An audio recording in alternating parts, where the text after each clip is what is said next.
ऐ मुझे महबूब नबी मुझे दिलबर नबी फरमायो कुरान जा हाफिज सगोरा जने कुरान तरावियो पढ़न तवा उन सिफन में पोयो बियो पान करीमन फरमायो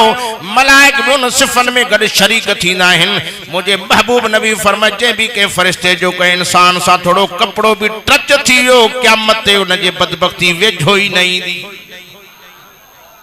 चो इंशाअल्लाह इन रमजान में जागंदासी चो सभई जागंदासी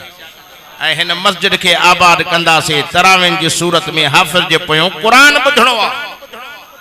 चो इंशाअल्लाह कुरान को सिवा चाड़ो ही नाही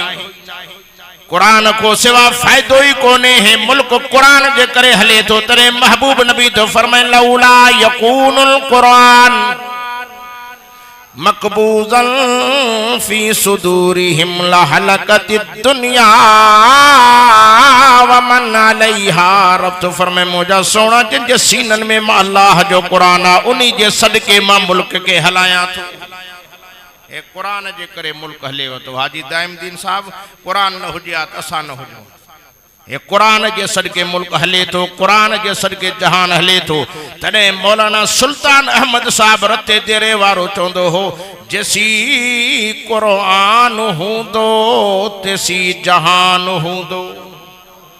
जैसी ते कुरान आ तो जहान आ जे कुरान हले वो तो क़यामत अची वेंदी हिन कुरान जे सदके मुल्क रहो पियो थो कुरान वारा आहिन हे मासूम बच्चा मदरसन में वेठा कुरान था पढ़न जिन जे सदके रब मुसीबत टारियूं वेठो थव अजाब टारियूं वेठो थव डमर टारियूं वेठो थव कुरान सा मोहब्बत कयो मदीने वारे साईं सा मोहब्बत कयो उदो मुसलमानो कलमे वारो पाक नबी जा परवानो मिठे मोहम्मद अरबी जा दीवानो मां मुंड में जी तवा के अर्ज करे वम ते भलारो महीनो अचे वतो 11 महीनन का पो अचे वतो सा के धोतियूं पोतियूं इंशाअल्लाह जो जन्नती बनाई विंदो उन महीने जो नालो थव रमजान शरीफ हाजी दाइमदीन मां एकड़ी जाय ते हमरा हो उन जा 32 दंत भगल हाजी गुल मोहम्मद बुधण जी गाल थव दंत भगल हाजी अदील तू भी हेडे तवज्जो कर हाजी नेमतुल्लाह दंत भगल मचो चाचा नालो छाती करे चे रमजान अरे मचो तू तो बख्तन वारो आ नालो ही रमजान थई रमजान अचे वेठो चे सही बाहू तो बधाव रमजान में पाणा रोजा न रखंदो डिठम तो 15 मानन के क्रास करे वियो बाकी रमजान जे रोजे रखण को तप तस वडो साईं उस्ताद भी वेठो आ मां दुआ करण आयो आ त अल्लाह सा के रमजान जो कदर नसीब करे आमीन तो चो ना हे 11 महीनन का पो ईंदो पर असा के बख्शरायूं जन्नत वठी वींदो ऐ महबूब नबी फरमायो लिसाइमी फरहतानी फरहतुन इंद फित्रही व फरहतुन इंद लिकाई रब्बिही मुजो नबी तो फरमाए रोजेदार के ब खुशियों थी मिलन घणियों साहबा फरमाए या रसूलुल्लाह सल्लल्लाहु अलैहि वसल्लम केणियों पाण फरमाए त हिकड़ी दुनिया में भी क़यामत में मिलंदस दुनिया में रोजे खोलण माल सजो डी विचारे जा चप खुश्क निड़ी खुश्क थी वही जान में ताकत न रही आने वेठो आ मस्जिद में जान आजान मिली रोजो खोलींदुम ये दिसे तो सुभान अल्लाह किस्मे किस्मे जा ताम फ्रूट शरबत मिल्क रोज सब कुछ पिया हिन अल्लाह फरमाए तो रोजेदार खाओ तम अल्लाह खुश थिया एक रोजे खोलण महल रोजेदार के खुशी बी खुशी फरमाए इंद लिकाई रब्बिही बी खुशी मैदान क़यामत में रोजेदार के अल्लाह रूबरू ज़ियारत कराई अब अल्लाह जी ज़ियारत थे असा के बियो छा खपे जो इंशाअल्लाह रब जी ज़ियारत नसीब थींदी रोजेदारन के जो करीम रब के परचाईंदा से रमजान के भलारे महीने सा नीह निभाइबो ए रहमतुन जा पैकेज खयूं तो अचे जी हर शय जा पैकेज होंदा हिन दिसंदा उन से फलानी से महीने में से फलानी से सस्ती अघ करया हिन इन जा अघ वध्या हिन रेट वध्या हिन के सामान रखी वेठा वधया त पो विक्यूं पर रमजान असा जे ईमान वारन मोमिनन जे ला नेकिन कमाइण जो सीजन जो महीनो आ चो न सुभान अल्लाह फरमाए जे कदे नफिल पढ़े तो फर्ज जो सवाब फर्ज पढ़े तो 70 फर्ज जो सवाब मिले इन्हें जे करे मुझा प्यारा भा नेकियूं भी कयो ड्रिजो भी सही मत चो त सा रोजेदार थी व्यासे निमाजी थी व्यासे हाजी थी व्यासे मुत्तकी थी व्यासे परहेजगार थी व्यासे जे खुदा रुसे सब नेकियूं लोढ़े छले तो नको केर थो पुछे मूंखे हिकिड़ी जाइ ते हिकिड़े दोस्त वाक़ियो ॿुधायो चई ॿ भाइर रहंदा हिकिड़े भाउ जो घर हो मथे माड़ी ठहियल हिकिड़े जो हेठि हिकिड़ो हो वॾो नेक निमाज़ी तहज्जुद गुज़ार परहेज़गार मुत्तकी ॿियो जेको हिन जो भाउ मथे रहंदो वॾो शराबी हो गुनाहगार हो हुन में वॾा ऐब हा सदाई निमाज़ी उन ते बिगड़ियल हूंदो कावड़ियल हूंदो नाराज़ हूंदो त हे टेड़ो टेड़ो हर घड़ी माण्हुनि जे साम्हूं जा ऐब कढंदो हो हे असांजो भाउ शराबी हेड़ो गंदो हेड़ो लुचो लोफर हो जो नंढो मथो लही ईंदो त वॾे जी तारीफ़ कंदो अदा असांजो भाउ ॾाढो भलो आहे कॾहिं इन जी शिकायत न कई कि असांजो भाउ ॾाढो नेक आहे मां इहो वाक़ियो पढ़ियुमि उहो नंढो भाउ मथो लही आयो त जेकर अॼु अधे खे वञी करे परचायां मां वॾियूं ग़लतियूं कयूं त अधे खे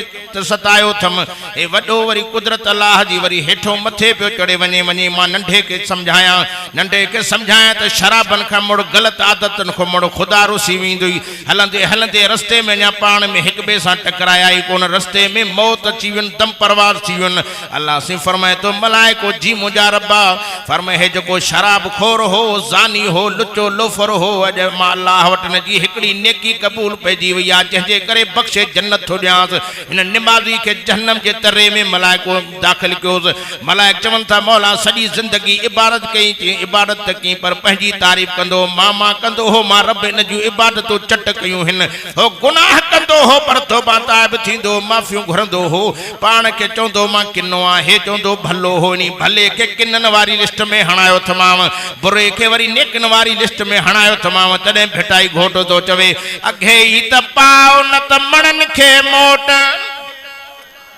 केडी भी इबादत करे पर मां थी वस शैतान केडी इबादत कई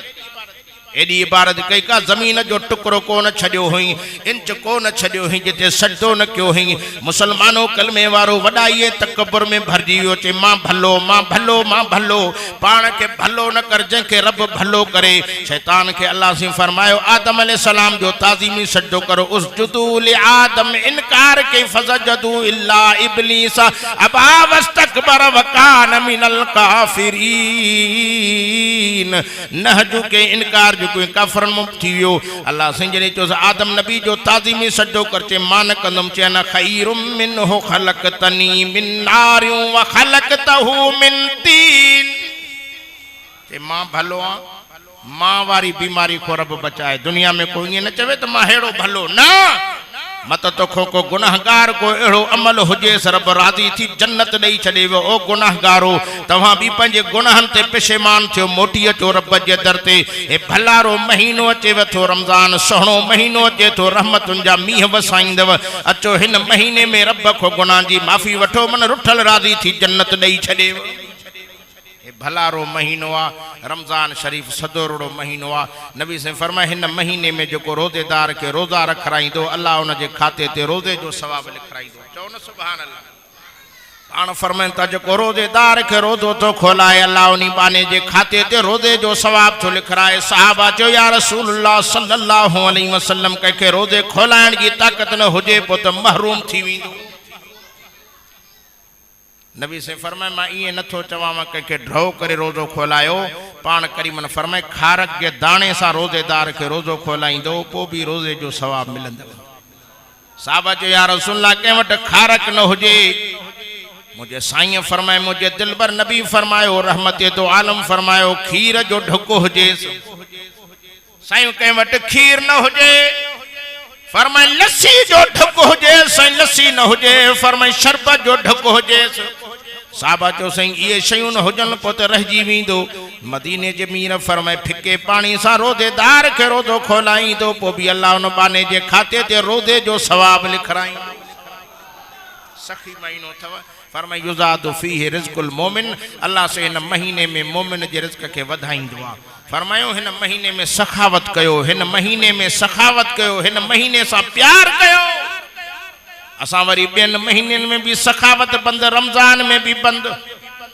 वेंदो गंढियूं दीदो जणो कब्र में खणी विंदो अल्लाह पैसो देव दौलत देव मिल्कियत देव त हिन महीने में सखावत कजो अरब सगोरा मक्के मदीने वारा रमजान शरीफ में एॾियूं सखावतूं कंदा आहिनि 11 महीना कमाए हिन महीने में दरिया वहाईंदा आहिनि चओ न सुभान अल्लाह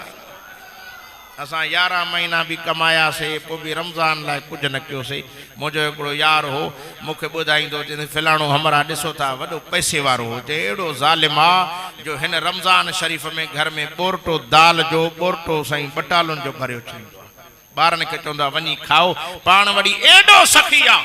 कि रमज़ान में वरी मस्जिदनि जा पासा ॻोल्हींदो वञा उते रोज़ेदारनि सां गॾिजी मानी खावां पर पंहिंजे घर में न पचाईंदो। पाण दाल ते पाण हिन शइ ते गुज़र कंदो पर रमज़ान शरीफ़ जे अंदर पंहिंजे घर में बच्चन जे लाइ कुझु न कंदो। मुंहिंजे नबी फरमायो हिन महीने में सखावत कयो त रब तव्हांखे वरी वधाए ॾे। फरमाए शहरुन अज़ीम। नबी तो फरमाए वॾो महीनो अथव। सहाबा चयो या रसूलल्लाह सल्लल्लाहु अलैहि वसल्लम वॾो कीअं? ॿियनि महीननि में 30 ॾींहं भला आहिनि में 35-40 ॾींहं आहिनि। फरमाए न ॾींहं साॻा आहिनि पर इज़त में शान में मर्तबे में मक़ाम में मथे आहे छो त हिन महीने में रब जे क़ुरान जो नुज़ूल थियो आहे। चो इंशाअल्लाह रात जो तरावी भी पढ़ंदासीं ऐं असर जो जागो वारनि सां उथी वरी मस्जिद में अची तहजुद भी पढ़ंदासीं। हे नेकिन कमाइण जो महीनो अथव। गुनाहनि खां पाण खे बचायो, मोटी अचो रुठल रब खे रीझायो। अॼु बचड़नि जी दस्तार ॾिसी ॾाढी ख़ुशि थी आहे। मां करोड़े मुबारक उन्हनि जे पीउ मां खे ॾियां थो तव्हां खटे विया हो। नबी से फरमाए मन कर अल कुरान व अमिल बिमा फीहि उल्बिस वालिदाहु ताजन यौमिल क़ियामह ज़ौहु अहसन मिन ज़ौइ शम्स। मुझो सोनो तो फरमाए क़यामत जो ॾिहाड़ो थींदो अल्लाह से कुरान मजीद जे पढ़ंदड़ जे अबे अम्मा जे मथन ते सोना ताज सजराईंदो। साईं वो केॾा सोना हूंदा, बल्फ जी रोशनी हुंदन, सिज जॾी हुंदन, चंड जॾी हुंदन। फरमाए ज़ौहु अहसन मिन ज़ौइ शम्स। मुझो नबी तो फरमाए जंहिंखे सिज चंड भी ॾिसी शकी पिया थी। अल्लाह तहां असांजे बच्चन के कुरान सां नीह निभाइण वारो बणाए। चो इंशाअल्लाह मां दुआ थो कयां हिननि बच्चड़नि कुरान पढ़ियो आहे अल्लाह हिननि खे हाफ़िज़ भी कंदो, कारी भी कंदो। चो इंशाअल्लाह उहो ॾींहुं परे न आहे जो आलिम भी थींदा।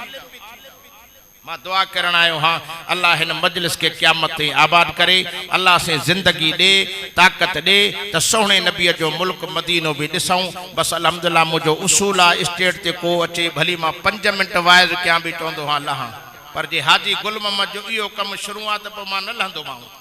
साईं वाइज़ कयां या बस कयां। ए हाजी गुल मोहम्मद खुशामद नथो कयां मोटायूं छो थो वञी। रख बाबा मोटाए बाना जेके खड़ी अचे बिस्मिल्लाह करे रख। हे हे माशाअल्लाह न साईं वो अल्हम्दुलिल्लाह हिते असांजो पैकेज मां दुआ थो कयां अल्लाह सभिनी मुसलमाननि खे मदीने जे मीर सां सच्ची मुहब्बत नसीब करे। आमीन चओ।